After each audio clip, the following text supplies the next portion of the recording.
When Elvis stopped in front of a child in the hospital, what he said became his most famous prayer. Elvis Presley closed his eyes in the middle of "Love Me Tender" and whispered words that would echo through the sterile halls of St. Jude Children's Hospital for decades to come. His voice cracked as he spoke to someone no one else could see, his weathered hands trembling as they held the tiny fingers of 8-year-old Lucy Martinez.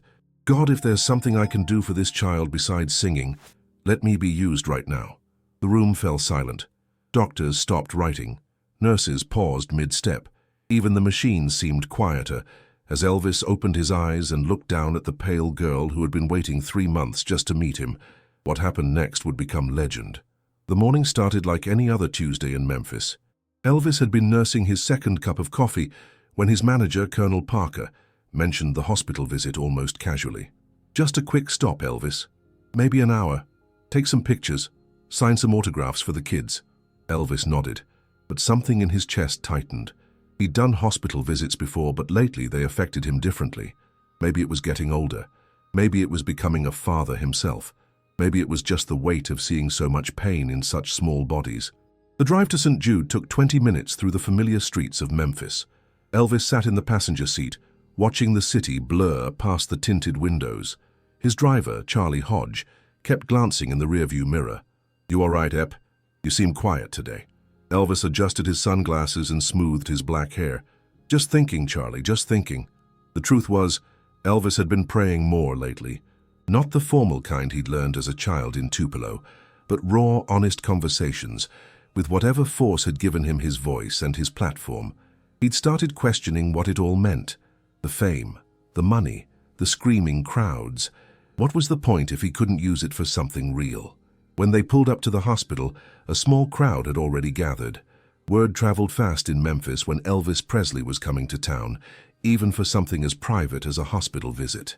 The afternoon sun beat down on the concrete steps as Elvis stepped out of the car, immediately greeted by Dr. Patricia Reynolds, the hospital's chief pediatric oncologist. "Mr. Presley, thank you so much for coming. The children have been talking about nothing else for weeks." Dr. Reynolds was a woman in her 50s, with kind eyes and prematurely gray hair. She dedicated her life to fighting childhood cancer, and Elvis could see the exhaustion that came with that calling, etched in the lines around her eyes. "Please, call me Elvis, and thank you for having me. Where would you like me to start?" They walked through the main entrance, past colorful murals painted by volunteers and former patients. The hospital smelled like disinfectant and hope, a combination Elvis was learning to recognize. Children in wheelchairs and their families lined the hallways, some holding homemade signs with his name. Elvis stopped to talk to each one. He signed autographs on hospital gowns, took pictures with families, and sang snippets of songs when asked. If you've ever wondered about the weight of fame, watch a celebrity in a children's hospital. Every smile has to be genuine. Every word matters. There's no room for pretense when you're talking to a child who might not see another Christmas. "There's one more room I'd like you to visit," Dr. Reynolds said as they reached the end of the hallway. "Room 237. There's a little girl named Lucy who's been asking about you for months." Something in the doctor's voice made Elvis pause. "What's her story?" Dr. Reynolds's professional composure slipped for just a moment. 8 years old. Neuroblastoma, a rare cancer that affects the nervous system. She's been here since January and... She trailed off, choosing her words carefully. "She's been asking for you specifically. Her mother plays your records every night to help her sleep." Elvis felt that familiar tightness in his chest again. "Lead the way." Room 237 was at the end of a quieter corridor. Through the small window in the door, Elvis could see a tiny figure in the hospital bed, surrounded by get-well cards and a few stuffed animals. A woman who looked to be in her 30s sat in a chair beside the bed, holding the child's hand. "Doctor." Reynolds knocked softly and opened the door. "Lucy? There's someone here to see you." The little girl's eyes went wide. Despite the tubes and wires connected to her small body, her face lit up with a smile that could have powered the entire hospital. "Elvis?" Her voice was barely a whisper, but it hit Elvis like a thunderbolt. He walked slowly to her bedside, his usual swagger replaced by something more gentle. "Hey there, sweetheart. I heard you've been asking for me." Lucy's mother, Maria Martinez, stood up from her chair, tears already forming in her eyes. "Mr. Presley, I can't believe you came. Lucy talks about you every day." Elvis reached out and gently took Lucy's hand. Her fingers were so small they barely wrapped around his thumb. "Well, Lucy, what's your favorite song?" Without hesitation, she whispered, "Love Me Tender." Elvis smiled and pulled the chair closer to her bed. "You know what? That's one of my favorites too. Would you like me to sing it for you?" Lucy nodded, her dark eyes never leaving his face. Elvis began to sing, his voice soft and intimate, nothing like the powerhouse performances he gave on stage. This was different. This was personal. He sang like he was singing to his own daughter, like these were the most important lyrics he'd ever delivered. "Love me tender, love me sweet, never let me go." As he sang, something extraordinary happened in that small hospital room. Lucy's breathing seemed to deepen and relax. Her mother stopped crying and just listened. Even Dr. Reynolds, who had witnessed countless emotional moments in her career, found herself holding her breath. But then, in the middle of the second verse, Elvis stopped singing. He closed his eyes, still holding Lucy's hand, and his voice took on a different quality, less performer, more human being. "God," he said quietly, "if there's something I can do for this child besides singing, let me be used right now." The words hung in the air like a prayer made visible. No one moved. No one spoke. In that moment, Elvis Presley, the king of rock and roll, the man who could make crowds of thousands scream his name, became just a man asking for the chance to help a sick little girl. When he opened his eyes, Lucy was smiling at him with a peace that seemed impossible given her circumstances. "That was beautiful," she whispered. Elvis felt something shift inside him. This wasn't about his career or his image or even his music. This was about connection, real human connection that transcended fame and illness and everything else that tried to separate people from each other. He stayed in that room for another hour, talking with Lucy about her drawings, her favorite movies, and her cat named Whiskers, who was waiting for her at home. He told her stories about growing up poor in Tupelo, about his own mother who used to sing him to sleep, about how music had always been his way of talking to God.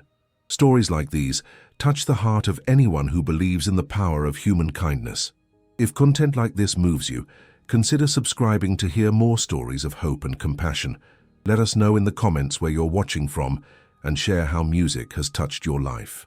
Lucy showed him a drawing she'd made of him performing on stage, complete with his signature jumpsuit and sideburns. In the picture, musical notes floated around him like butterflies. "I drew this last week," she said proudly. "Mama said if I finished it, maybe you'd come visit."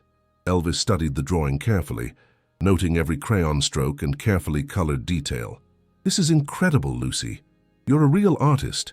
You know what? When you get better and come to one of my concerts, I'm going to dedicate a song to you." "Really?" "Really. And I want you to bring this drawing so everyone can see how talented you are." Maria Martinez watched this exchange with wonder. Her daughter had been withdrawn and scared for months, but now she was animated and hopeful. Whatever was happening in this room felt like more than just a celebrity visit. Dr. Reynolds checked her watch and gently cleared her throat. "Mr. Presley, I hate to interrupt, but Lucy needs to rest before her treatment this afternoon." Elvis nodded and stood up, but he didn't let go of Lucy's hand immediately. "Lucy, I want you to remember something, okay? You're braver than any soldier I've ever met. And when you're scared or it hurts, I want you to remember that prayer we just shared. Sometimes the most powerful thing we can do is ask for help."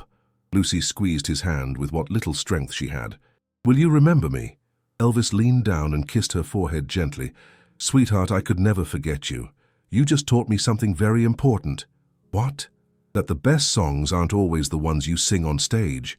As Elvis walked toward the door, Lucy called out one more time. "Elvis!" He turned back to her. "Thank you for praying with me. Mama says prayers work better when you're not alone." Elvis felt tears he'd been holding back finally escape. "Your mama's a smart woman, Lucy. Get some rest now, okay?" In the hallway, Dr. Reynolds and Maria walked with Elvis toward the elevator. The doctor had seen many celebrities visit the hospital over the years, but this felt different.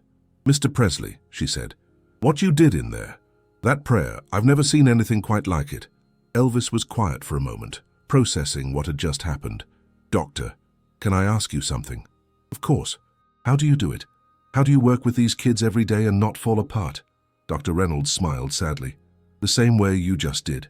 You remember that even when we can't fix everything, we can still show up. We can still care. We can still pray." The elevator arrived, but Elvis didn't get on immediately. "What's Lucy's prognosis?" Dr. Reynolds hesitated. We're doing everything we can. She's responded well to treatment so far, but with neuroblastoma, it's unpredictable. Elvis nodded slowly. I'd like to help with her medical expenses, quietly, no publicity. Mr. Presley, that's very generous, but please, let me do this. And if you could, keep me updated on how she's doing? Of course. As the elevator doors closed, Elvis realized something had fundamentally changed inside him. The prayer he'd whispered in Lucy's room hadn't been planned or rehearsed. It had come from a place he didn't even know existed, a place where his fame meant nothing and his humanity meant everything. But Elvis had no idea that his spontaneous prayer was about to impact far more lives than just Lucy's. The news spread through St. Jude Children's Hospital like ripples in still water. By evening, every nurse, doctor and staff member had heard about what happened in room 237. Word of Elvis's prayer didn't come from any official announcement or press release. It came from the people who witnessed it, shared in hushed, reverent tones during shift changes and dinner breaks. Dr. Reynolds found herself staying late that night, unable to shake the image of Elvis Presley closing his eyes and asking God to use him.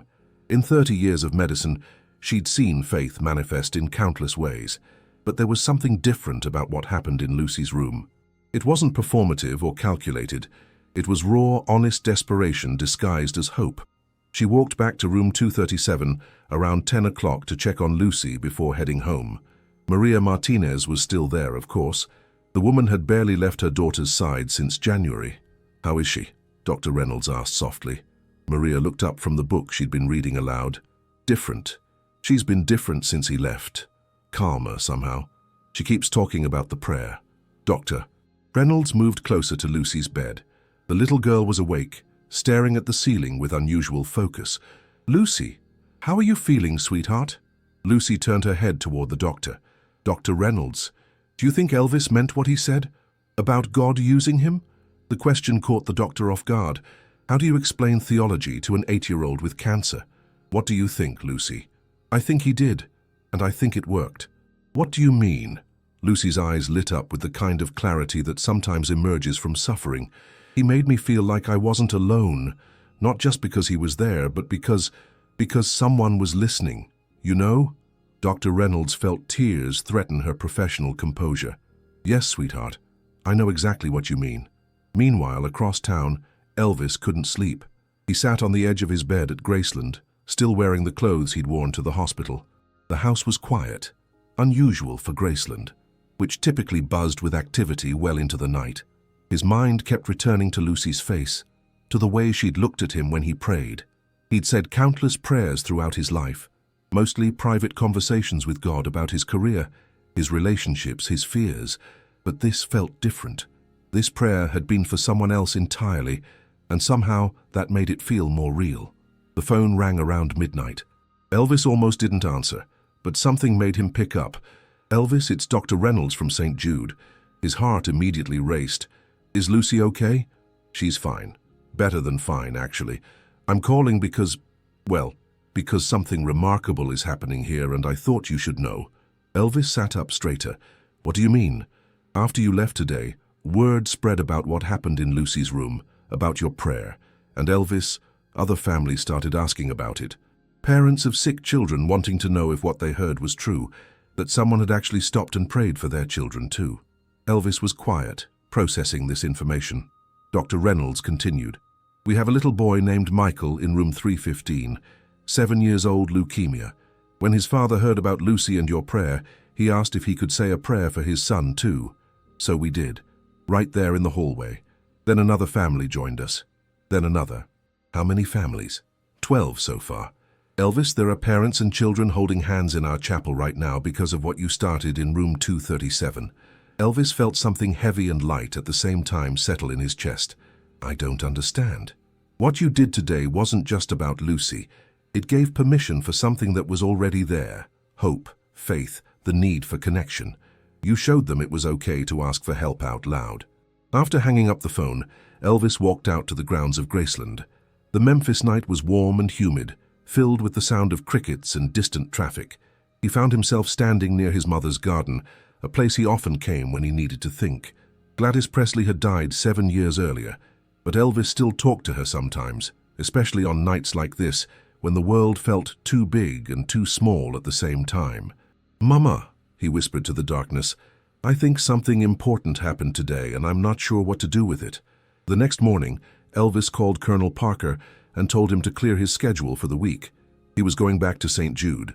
"Elvis, you've already done the hospital visit. The publicity—" "This isn't about publicity, Colonel. This is about something else." When Elvis arrived at the hospital on Wednesday morning, he found the chapel filled with families. Dr. Reynolds met him at the entrance, her face showing a mixture of gratitude and concern. "Elvis, I need to tell you something before you go in there. What started yesterday has grown. These families, they're here because of you, but they're also here because their children are dying. This isn't a concert audience. This is grief and hope sitting next to each other." Elvis nodded. "I understand." "Do you? Because if you walk into that chapel, you're not walking in as Elvis Presley the entertainer. You're walking in as a man who prayed for a sick child, and that carries responsibility." For a moment, Elvis hesitated. The weight of what Dr. Reynolds was saying settled on his shoulders. These weren't fans looking for autographs or pictures. These were parents and children facing mortality, and somehow his spontaneous prayer had become a beacon for their own faith. "What would you do, Doc?" Dr. Reynolds smiled sadly. "The same thing you're about to do. Show up." Elvis walked into the chapel slowly. Conversations quieted as families recognized him, but there was no screaming or rushing toward him. Instead, there was something more powerful: expectation. Not the kind that comes from celebrity worship, but the kind that comes from shared vulnerability. He sat down in the back row, and gradually, people began approaching him. Not for autographs or photographs, but to tell him about their children, about their fears, about their prayers. A woman named Sarah told him about her 5-year-old son with brain cancer, who asked every night if angels could hear rock and roll music. A father named James shared that his daughter had been humming "Love Me Tender" since her diagnosis, saying it made the chemotherapy hurt less. Each story chipped away at Elvis's understanding of what his fame meant. These people didn't want him to be larger than life. They wanted him to be exactly what he'd been in Lucy's room: human, fallible, and willing to acknowledge that some things were bigger than any of them. Around noon, Dr. Reynolds approached him with news. "Elvis, Lucy's been asking for you, but there's something else. The local news caught wind of what's happening here. They want to interview you about the prayer thing." Elvis shook his head immediately. "No interviews. This isn't about press. I told them that. But they're persistent. They want to know about your faith initiative or some such nonsense. There's no initiative, Doc. There's just people helping people." That afternoon, Elvis spent 3 hours moving between hospital rooms. He didn't sing unless asked. Mostly he listened. He held hands with sick children and their terrified parents. He shared stories about his own childhood, about times when his family had struggled and faith was the only thing that kept them going. In room 318, he met Tommy, a 10-year-old with muscular dystrophy who painted landscapes from his wheelchair. Tommy showed Elvis a painting of a sunset over the Mississippi River. "My dad says when I get to heaven, I'll be able to walk to places like this and paint them for real," Tommy said matter-of-factly. Elvis studied the painting. It was remarkable, full of light and hope, despite being created by a child who would likely never see adulthood. "Tommy, this is beautiful. You know what? You're already walking to beautiful places. You're just doing it with your imagination instead of your legs." Tommy grinned. "Will you pray for me, like you did for Lucy?"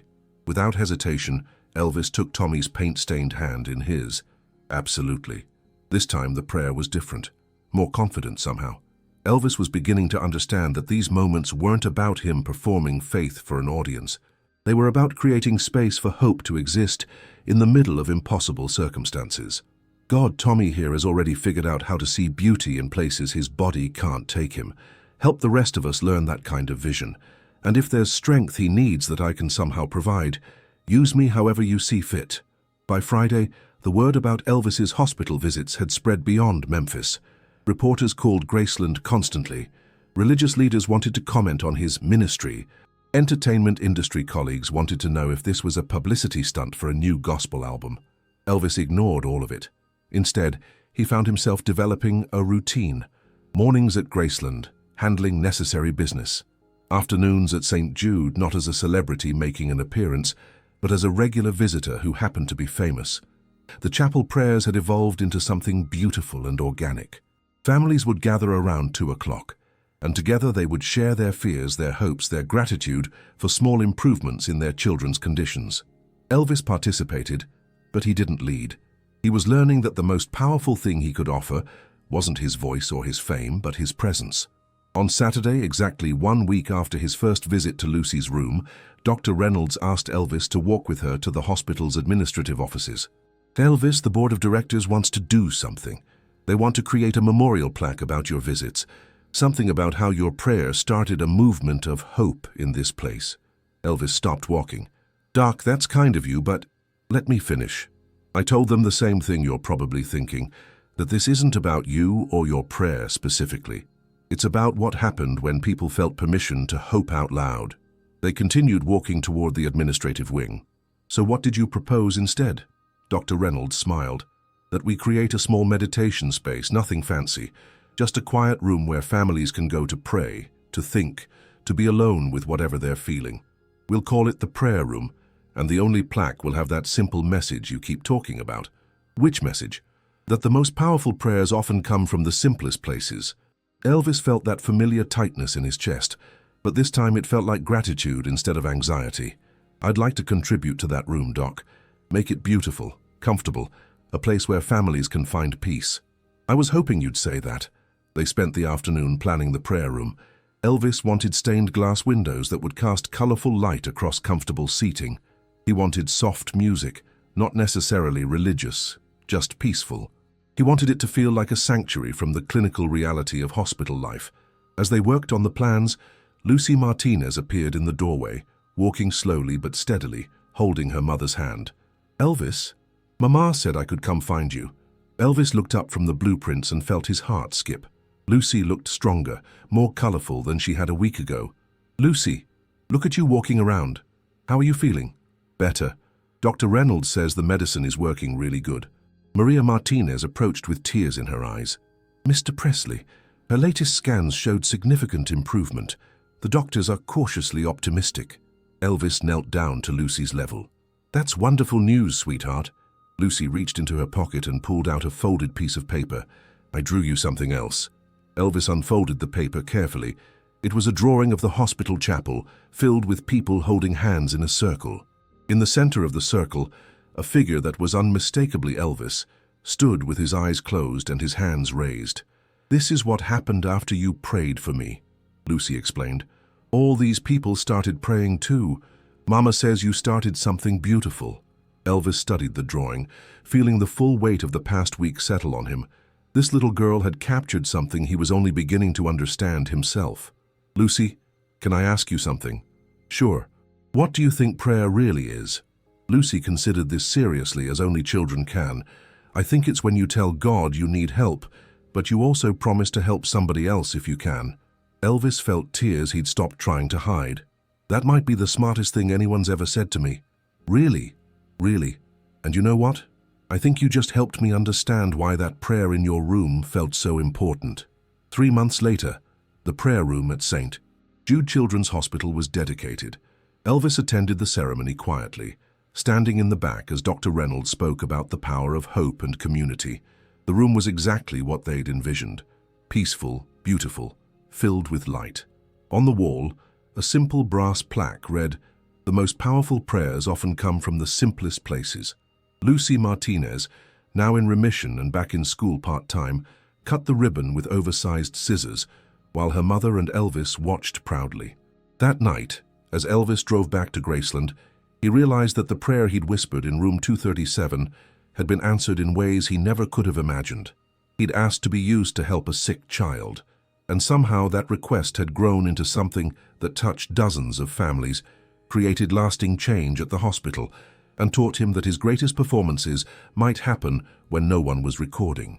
The most famous prayer of Elvis Presley's life lasted less than 15 seconds and was heard by fewer than 5 people, but its impact continues to ripple outward, reminding us that sometimes the smallest gestures of faith can create the largest circles of hope. As Lucy Martinez had wisely observed, prayer isn't just about asking for help, it's about promising to help others when you can.